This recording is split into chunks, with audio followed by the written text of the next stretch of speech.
Good morning, America, and welcome to this morning's Going on Offense webinar. My name is Daryl Moon, and I'll be your host today. This is our fourth webinar in our new series on workplace mental health and well-being best practices. The sponsor of this series of webinars is a very uniquely proactive mental health and personalized well-being program called Resilience Pro. As we know, the pandemic has heightened the need to address mental health. The uncertainty that we all face is having devastating effects on emotional well-being. This series of webinars is being conducted to share best practices of supporting emotional well-being and mental health in the workplace. Today's webinar will focus on organizational culture that supports mental health and well-being. I'm very honored today to have as my guest panelist, Dr. Andy Crichton. As Chief Medical Officer of Prudential Financial for 20 years, Dr. Crichton led one of the most innovative corporate culture transformations. They successfully changed the focus from buying healthcare services for their employees to creating healthy, happy employees. When I first met Dr. Crichton, and he shared with me his experience at Prudential, I not only congratulated him, but told him that we needed to get his story out to as many companies as we possibly could. In fact, I shared his story in one of my most recent Forbes articles. I'm very glad to have as my guest today, Dr. Crichton, so we can further share this story. And by the way, a write-up of what Dr. Crichton has done, and he wrote it and shared it with me, is available for you to download through your control box today during the webinar. So Dr. Crichton, thank you so much for being with us today. Would you like to take a minute or two to introduce yourself and tell us what you've been doing currently since you retired from Prudential? Sure. Thanks, Daryl, and thanks for inviting me to share the story. And again, where we're not stopping, but we're continuing that whole process. I'm currently the CEO of the CEO Roundtable on Cancer. That organization was started 19 years ago at the behest of President George H.W. Bush to really get action-oriented CEOs from companies to address cancer in the workplace with their own, their own focus on their employees. And now we're changing that to bring in more of a health and well-being aspect to cancer and improving that in the community. Like you said, I spent 19 plus years at Prudential as the Chief Medical Officer. And during that time period, we reframed ourselves a couple of times to really get to where we are, but also we developed measures to help us along the way there. So tell that story. Talk about how back when the Affordable Care Act was just kind of, coming to be, and you kind of stepped back and said, gosh, if like you had a lot of employees in Japan, I know, you said if we were buying healthcare services, would we care? And if we did, what would we care about? And then you put these wonderful monitors in place. So get into more details about what happened and how it happened. Sure, yes. In 2010, when the Affordable Care Act passed, we did take a step back and go, what if we did not have to provide health insurance? Would that change the way we did things? Would we be interested in the health of our employees? And it took about 30 seconds, and we said yes, but then how would we define that? And like you said, we had at the end of 20,000 employees just in Japan, and that's more of a national health system. And we were still interested in the health of our employees there. So that's where we started looking at it and building these definitions of health. And so we came up with 5 dimensions. I actually added a 6th later on, where we were looking at the physical, the emotional, social, spiritual, which some call purpose, financial, being a financial services company, we had that in there too. And then we added cognitive. And as we looked at that, we said, okay, so what do we mean? It's nice to have those big titles, but we actually went in and defined each one of those dimensions through 3 different lenses. And that was through the individual employee, which most people stop right there, to the organization. We did that, and how supervisors, managers can impact the health of their organization, and that's where organizational culture comes in, but also the community too. And so we had those definitions under those 3 lenses to really help guide us in, first of all, how we were going to message to our employees, to the outside, but then also what measures we were going to put in place to see are we making the right, are we on the right trajectory and improving health and well-being of our employees? So then talk about the monitors. I think it's so critically important that you didn't just stop there. You actually implemented, you said, this is what we want, we're the customer. And then you said, let's have a monitor and let's measure how our employees, our customers, actually see how well we're doing. And then let's adjust the system based on what the monitor tells us. Yeah. So we did. We started developing measures, and we used some tools that were already out there. So health risk appraisal, just a standard health risk appraisal, but that didn't take in the whole well-being. So then we started adding custom questions that would look at supervisor support because we know the organization can make or break a person. A person comes to an organization with their own well-being, either positive or negative. But the policies, the practices within an organization can either support that, be a positive support, or be a negative support. And so we actually added supervisor support questions in and looking at the opinion of the employees on how they felt like the supervisor in the company were supporting their health too. We were then able to profile various parts of the business. And when we saw discrepancies, we were able to go to those businesses, talk to them about the results, because it's always nice to have results in front of you, and then work on action plans and turn things around. So without those additional measurements, if we just went with the traditional vendor offering of a health risk appraisal, we would still be missing the boat. Well, and talk maybe about some of the examples of where, because of those measurements and those monitors, you identified needs and then you implemented strategies. The whole idea of CQI, continuous quality improvement, is you measure, you monitor, you identify the needs for improvement, you then take action, and then you see what the measures, what the impact was. Yeah. So I think when we looked at supervisor support, what we found was that, people with strong supervisor support were more satisfied with their job. They had less job stress, and therefore when we looked at some performance measures too, they had better performance. So they were more productive, fewer lost days from presenteeism. We then had actual numbers on disability cases, and so strong supervisor support was associated with 18% fewer disability cases and 23% fewer days lost from disability too. So some of those measures help feed that. We also then, and what I always like is, we had our own data, but you go out and you look at Harvard Business Review in 2016, there was an article that said, good bosses create more wellness than wellness plans do. And we believed it.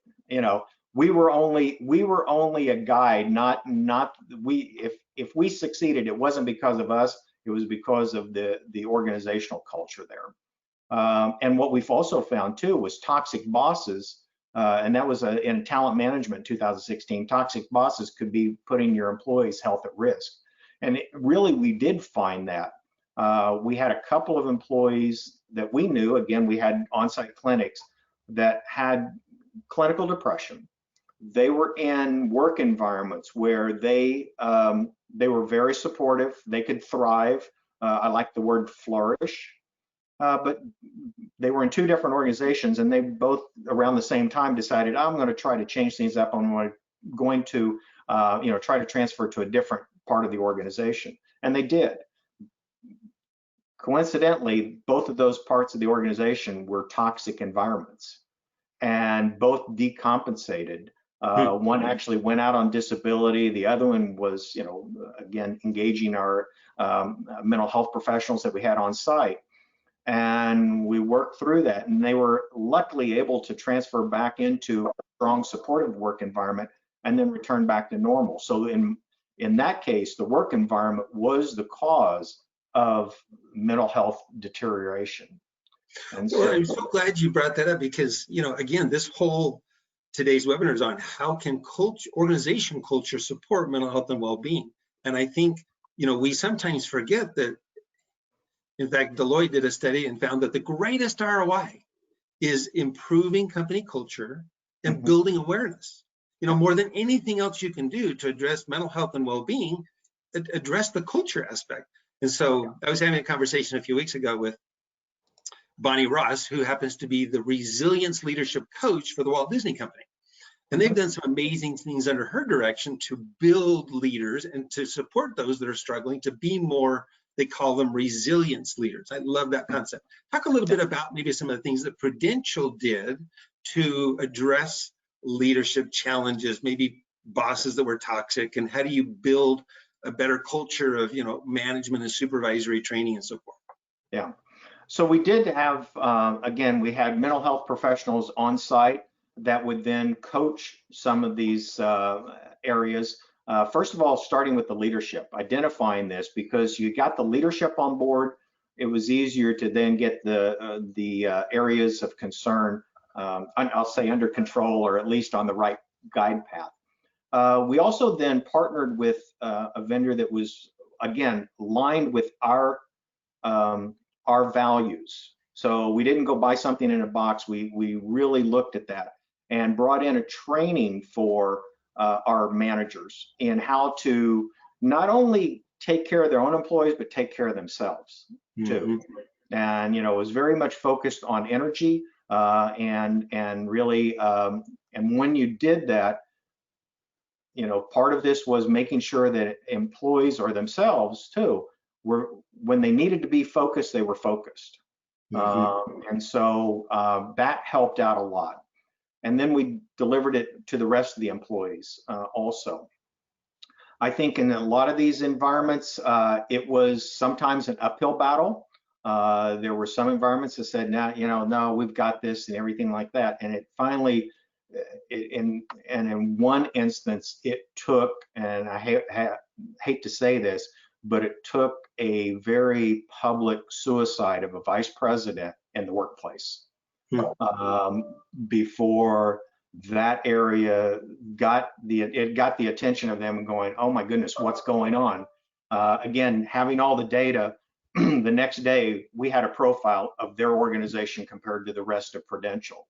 And then they started on the path of doing this. So that one was very much an extreme case of an awareness there.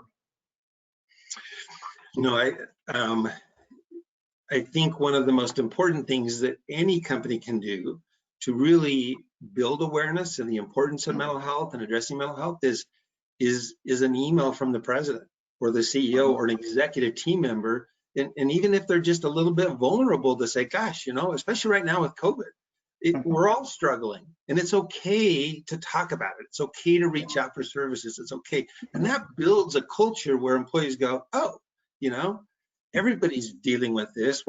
My company cares about how I'm dealing with this. And that culture of, we care about each other can go so far in being a more resilient company and responding to the challenges right now. Yeah, we were fighting the stigma all the time. And so we were lucky enough to be able to host a number of town halls where employees came forward and told their own story. Nice. One was actually a vice president in one of our businesses. So it was the vice president and the president. The vice president had a substance abuse problem with alcohol, and it was affecting his performance. It was affecting his family too. And the president reached out to us going, I need help. Otherwise, he's going to lose his job. And so we were able to, first of all, address the situation, get him into treatment. And then about 1.5 years, 2 years later, he was ready to tell his story. So we actually filmed the president of the company telling her side of the story, what she was seeing, and then the vice president, who was the one with the substance abuse problem, on what he was doing and how this intervention made a difference in his life. That opened the doors for other employees to come forward. I was going to say that had to have been very effective. Yes, it was, and it was. And again, it took us about 6 months of negotiating with the attorneys to let us do that too. So I can imagine. So I want to encourage our attendees to send questions in. I'm sure you've got some questions for Dr. Crichton. I'll continue to ask questions, but please feel free to send in your questions through your control box. during the webinar today. So, Dr. Grant, I love how you mention at the end of your write-up, I'm going to just read a paragraph that you wrote, but then let's talk about it. And that is, an overarching health and well-being strategy should support business success. And the payment for medical conditions, medical benefits, is just one component of the strategy. Rather than merely checking the box by providing benefits or programs, a strong health and well-being culture should be like any other important strategy in a business. There should be accountability at all levels, clear measures of success reported out on a regular basis, and ties to a company's sustainability. Health and well-being can and should support an organization's ability to be a high-performance culture. Couldn't have said it better. What a great statement. Talk a little bit about the overall impact that your transition of the culture had on the company's success. Yeah. Well, you know, again, there were some studies that looked at this. So in 2011, we won the Coop Award.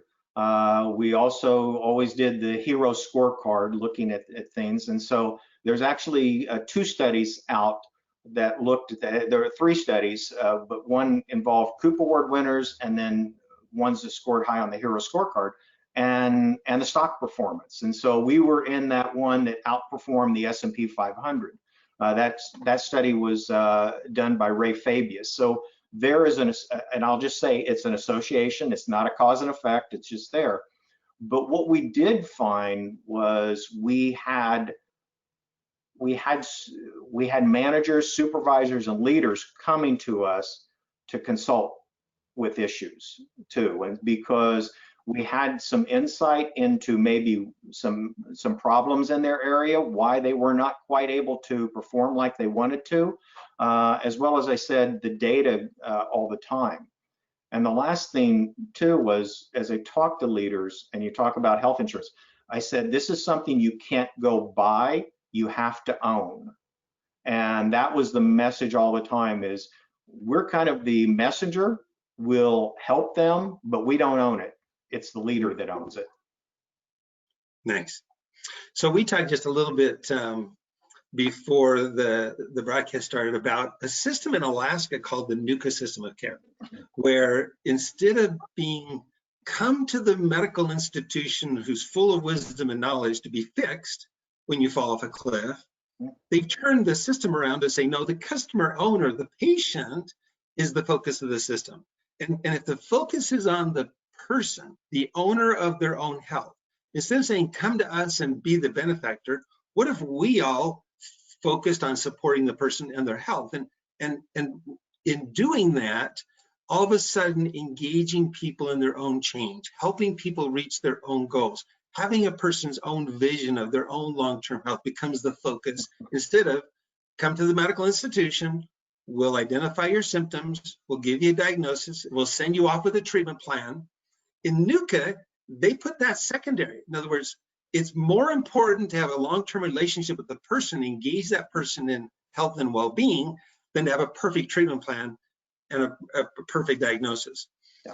I think what you did at Prudential is the key to organizations getting that kind of aspirational healthcare system versus the deficit-based system that we get so often. If we don't at the organization say, look, our goal is the health of our employees, and that's where we're going to align the incentives. We're going to align the incentives throughout the whole system. People are going to make more money when we get what we want, instead of just the opposite. When you fall off the cliff, you make more money, so the more people that fall off the cliff, the more money you get to make. Well, I think aligning those systems all the way through, from the brokers to the insurance companies to the providers, to where they're all impacted financially by you having a healthier population, there has to be monitors. If there aren't monitors at your level saying, this is what we aspire to be, this is the health we want to reach, and we're measuring it and we're making progress, then there's no way to provide those incentives. And so, in my opinion, if we want a NUCA system of care in this country, we have to start with the customer owner, the businesses who are buying healthcare, saying, this is what we want, this is what we demand, this is how you're going to make more money, we're going to measure it, and as long as you align with us and help us get it, you get to make more money. Does that make sense? It does make sense. I mean, you look at blue zones, and many of these blue zones have little, if any, medical care at all. But it's these things that we're talking about, health and well-being. It's having a social network. It's again, the diet, the exercise, just the basics.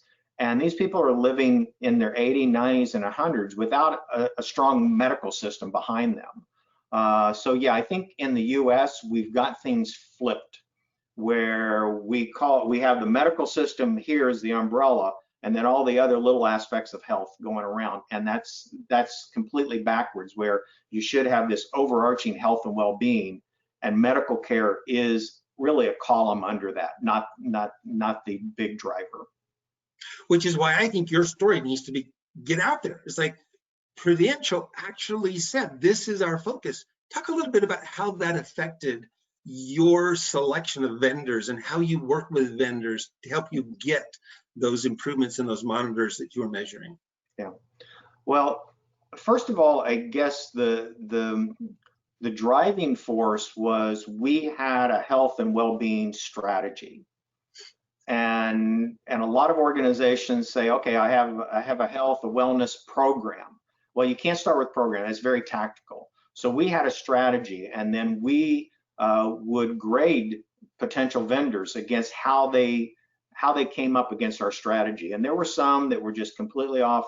We put them off. There were some that were close enough, but not flexible to fully meet our need. They went to the wayside. It was the ones that there was maybe little gap, but they were flexible to kind of fill that gap. Those were the ones that we went ahead and contracted with, and again, worked with closely, because if they were successful, we were successful. Did you by chance with any of those vendors tie their compensation or maybe bonuses and incentives to your monitors and the improvement of those monitors?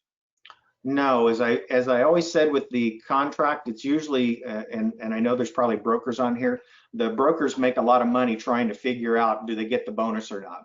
I said, if we don't like where we're going, we're just going to cancel the contract and move off somewhere else. You know, you and I had a conversation a few months ago about if we were to start the healthcare system from the ground up, you know, if we were to say, let's take the current system and set it aside and let's just whiteboard a brand new healthcare system, we talked about the fact that the very first thing we would do is what you did. We would say, we're the customer, our employees are incredibly important to us. We want to attract and retain good employees. We want our employees to be healthy and productive. We want our employees to be satisfied with the system of care that we offer them. And we don't want it to cost an arm and a leg. Everything after that on the whiteboard would be, how do you get that? Yeah. And I think, again, Prudential is a great example of saying, no, we're going to step back and say, it's not about just purchasing a health insurance policy. It's about saying, if this is the money we're going to spend, we're going to spend it on getting what we want. And I think engaging people in their own health has got to be a critical component of that. You know, if you're going to allocate some budget towards health and well-being or providing health benefits to attract and retain employees, you've got to allocate some of that to supporting people's change. NUCA made that the primary focus. Engaging people in change became the primary focus of the NUCA system of care.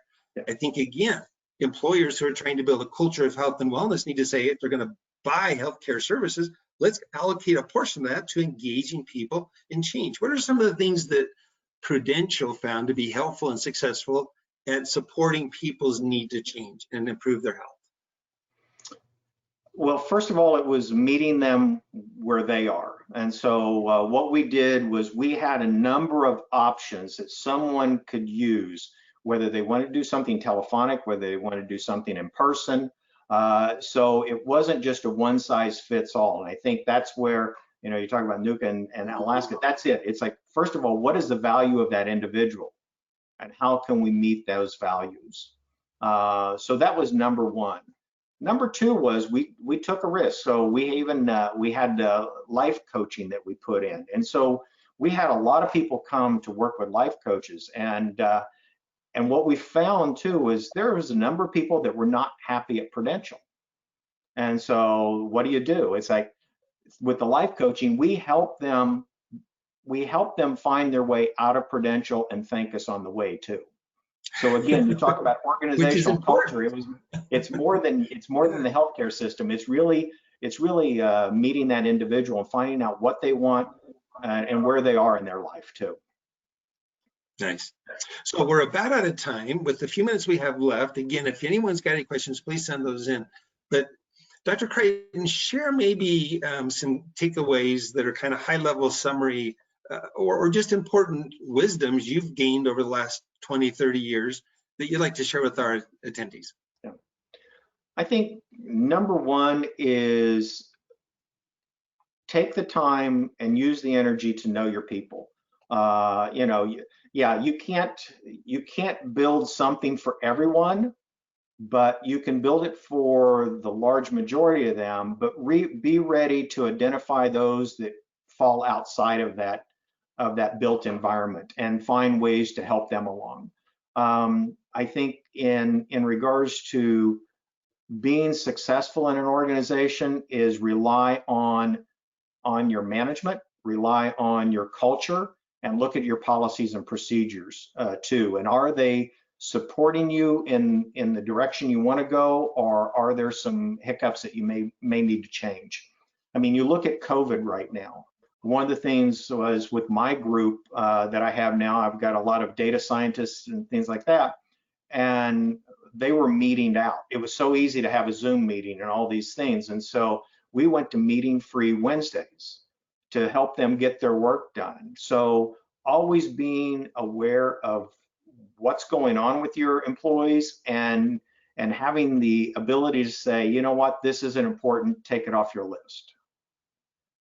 Because that one was probably the biggest driver for us was everybody wanted everything done, and it's like we're going to fail at everything. And so helping your employees prioritize and knowing where they are in life. And it's much harder right now because everybody's so virtual. It's hard to understand the body language of that employee and what's really going on behind the scenes.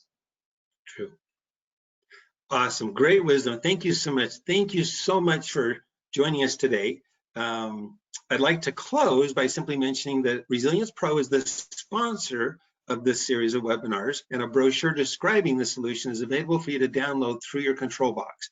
That includes software that actually builds in those monitors that we talked about today. Are we attracting, retaining employees? Are we doing a good job of improving health? Are we creating a healthcare system that supports people and people are like the healthcare system we're offering? Are we controlling costs? And so having monitors in place can come through software that Resilience Pro offers at no charge to companies. I'd like to mention that our next webinar next week, Wednesday, November 4th, will be on the topic of beating our employees' biggest killer, heart disease. My guest panelist will be David Blanchard, founder of the company Your Heart Test. The stress from this pandemic is wreaking havoc on perhaps our most valuable organ, our hearts. Most people die, or more people die from heart disease than all the cancers together. It's the biggest killer in America, and that applies not just to the elderly, but also to those people under 65. Join us to learn how you can beat this killer with amazing new technology that can be built into your company's overall health strategy and company culture. Please join me on Wednesday, November 4th at 9 a.m. Mountain Time. As a reminder, the recording of all these webinars can be found on goingonoffense.com. That website also contains a host of other ideas, suggestions, resources, and helps for organizations that want to provide emotional well-being support to their employees during these difficult times. We suggest you check them out. Again, Dr. Creighton, thank you so much. It's been delightful, and we wish everyone a great day.